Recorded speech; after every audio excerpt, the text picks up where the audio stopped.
And as I look out at the community, I see my good friends from law enforcement who provide a very critical part of the solution and working to contain and control what arguably is becoming the main domestic issue and problem in this country.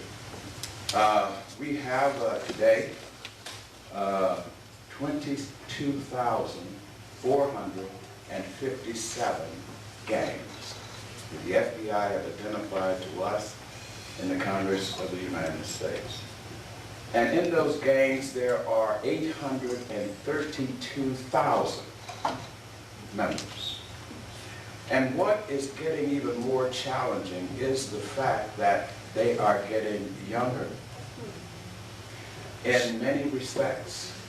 And unfortunately, they are becoming more and more Hispanic and less white Caucasian, Asian, and others.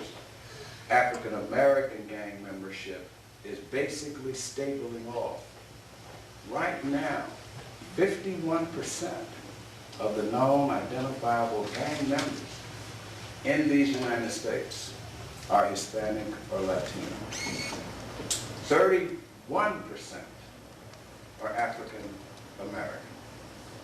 7% are Asian. 2% are others. And this pattern has been going down. And I missed it, 11% are Caucasian, as I mentioned. But it had been that way. 10 years ago, it was a little different. It was only about 40% Hispanic.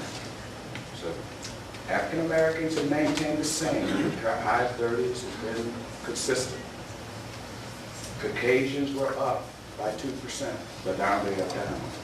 I mention this to you because, and I'm not telling you anything, I know that you all know this. You're facing it every day.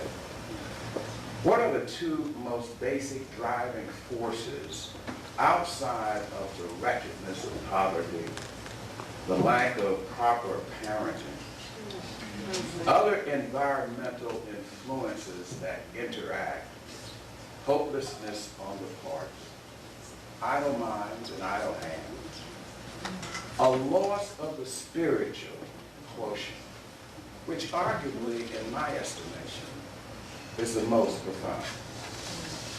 But as we look at the landscape of where we are now with our gang problem, it is most pronounced, as I said, and it is being aggravated and stimulated and enhanced by two phenomena.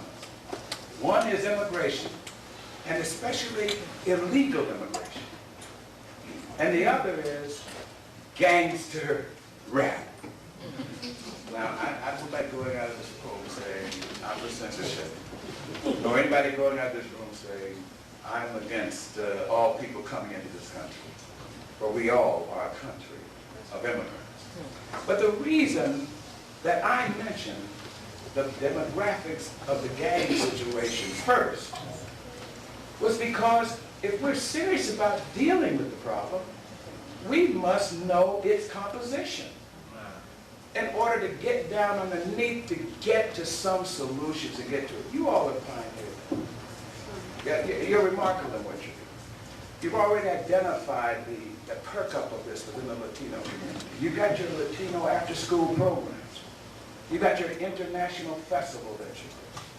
All recognizing this and reaching out across racial and ethnic lines.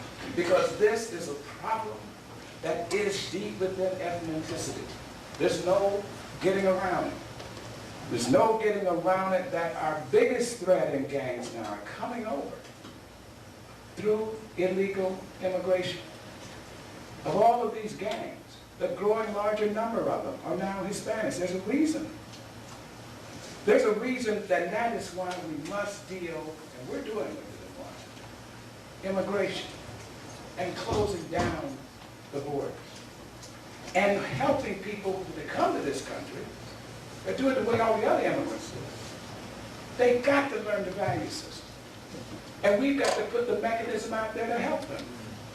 They've got to learn English.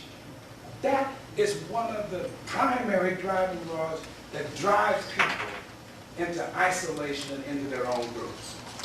They don't know the language. So when I say, people get on me for voting for English-only bills and saying English, it's not in any way discriminatory. It's for everybody. All you have to do is look at the Bible.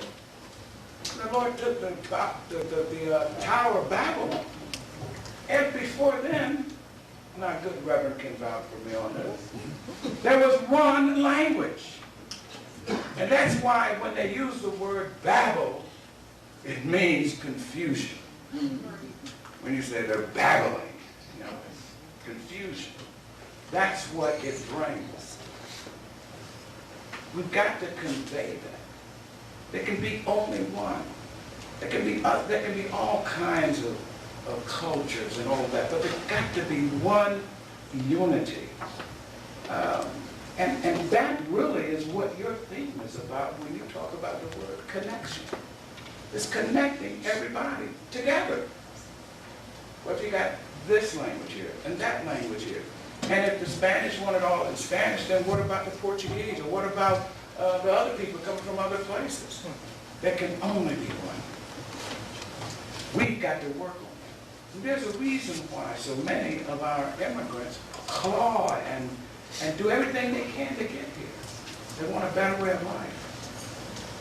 But we've got to help them to buy into it, and that is not what is happening. Southern California now is basically ravaged by gangs. CNN did a special the other night, followed by a special by NBC.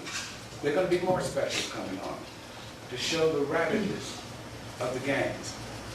And they're getting tougher, and they're getting meaner, and they're getting more violent. And they're saying things like, in order for you to get in this game, you got to go out there and kill somebody. And before you do that, we're going to try to beat you to a pulp. What is that? If you get that kind of behavior in your country's not going to last. And I'm going to report on you the most vicious one. And let me tell you this because I wanted to try to bring you fresh information on it. But we got to get into it now because it's a threat to national security.